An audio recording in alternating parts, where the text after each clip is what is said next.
Okay, we're finally up to the part of this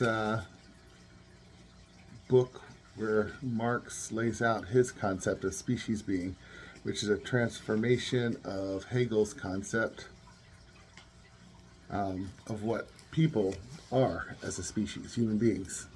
So on page 53, if you're following along, as a result, therefore, man, the worker, no longer feels himself to be freely active in any but his animal functions, eating, drinking, procreating, or at most his dwelling and dressing up, etc. And in his human functions, he no longer feels himself to be anything but an animal. What is animal becomes human, and what is human becomes animal. Okay, so he's not using the term animal positively, but not free in work, right? When we're at work, we're not free. We become slaves to our work. Our work can email us at any hour, right? Pays us just enough to stay in debt, right? We're only free in very basic animal functions: eating, drinking, procreating, dressing up, dwelling. You know, what kind of clothes you wear. Think about how much people pay for clothes today. It's one of the few places you're free as an American in what you buy to wear clothes-wise. Marx is noting this in 1844. Continuing on. Certainly, drinking, eating, procreating, etc. are also genuinely human functions. But in the abstraction which separates them from the sphere of all other human activities and turns them into sole and ultimate ends, they are animal. So I'm trying to figure out what he means by animal here. Just that they're base, right? What we drink, what we eat, etc. Lower self, think about the old Platonic division between the purpose of a human, the mind, the ideal, versus the physical, the material. Yeah, maybe. Maybe early on this is what Marx is thinking, right? Continuing on, we have considered the act of estranging practical human activity, labor, in two of its aspects. One, the relation of the worker to the product of the labor as an alien object exercising power over him. So what we create in our jobs is alienated from us, estranged from us. This relation is at the same time the relation to the sensuous external world, to the objects of nature, as an alien world antagonistically opposed to him. Okay, so what's the object created by teachers? I guess in some way, it would be the students. Right? There was a day when students would come back and say, oh, thank you for teaching me this specific thing. I use that today as I'm learning this or as I'm doing this. It wouldn't be a lot, but it'd be some. I don't think, and more so in private lessons, and there's still some that do that in private lessons, not in public schools so much anymore. But then there's others who have completely turned it into a transactional thing, and for the lesson teacher, music lesson teacher, the labor is then estranged, and it's not joyful, is it? 2, the relation of labor to the act of production within the labor process. So not only the product, but the process, the act of teaching in my case, right? This relation is the relation of the worker to his own activity as an alien activity not belonging to him. Once you do a job, so let's think about public school teaching, right? My time doesn't belong to me. I have to be there during that time. Everybody's job is that way, right? So it's not your time. somebody else's time. It's the company's time. It is activity as suffering. Strength as weakness, beginning as emasculating the worker's own physical and mental energy, his personal life, or what is life other than activity, as an activity which is turned against him, neither depends on or nor belongs to him. So what does belong to us, right? Here we have self-estrangement, as we had previously the estrangement of the thing. So I guess thing estrangement and then self-estrangement.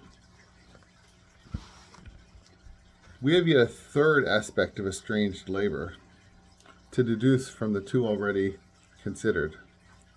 Man is a species being. Here we go, we're into species being.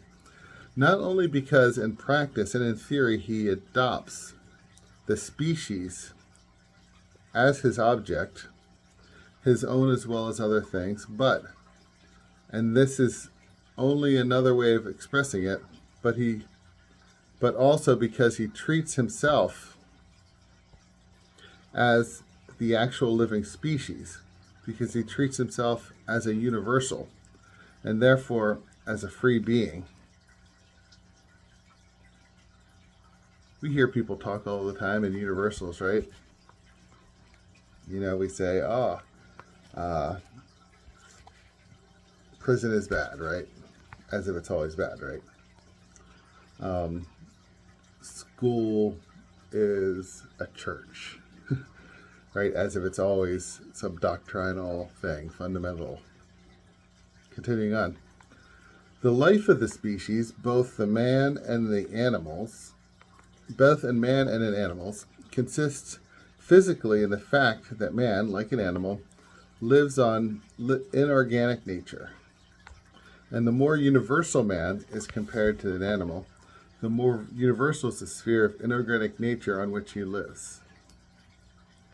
Just as plants, animals, stones, air, light, etc. constitute a part of the human consciousness in the realm of theory, partly as objects of natural science, partly as objects of art. So, distinguish between science and art. His spiritual inorganic nature, spiritual nourishment, which he must first prepare to make it palatable and digestible. So too in the realm of practice, they constitute a part of the human life and human activity. Physically, man lives only on these products of nature.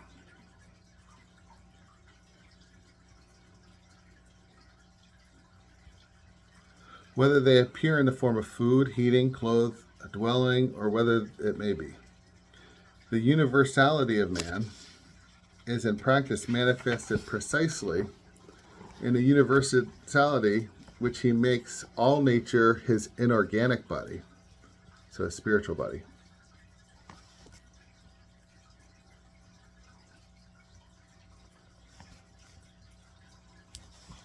Both inasmuch as nature is one, his direct means of life, two, the material, the objects, and the instrument of his life activity. Nature is man's inorganic body. Spiritual body? Nature, that is, insofar as it is not itself the human body. Man lives on nature. Means that nature is his body, with which he must remain in continuous intercourse if he is not to die. That man's physical and spiritual life is linked to nature means simply that nature is linked to itself, for man is a part of nature. So physical and spiritual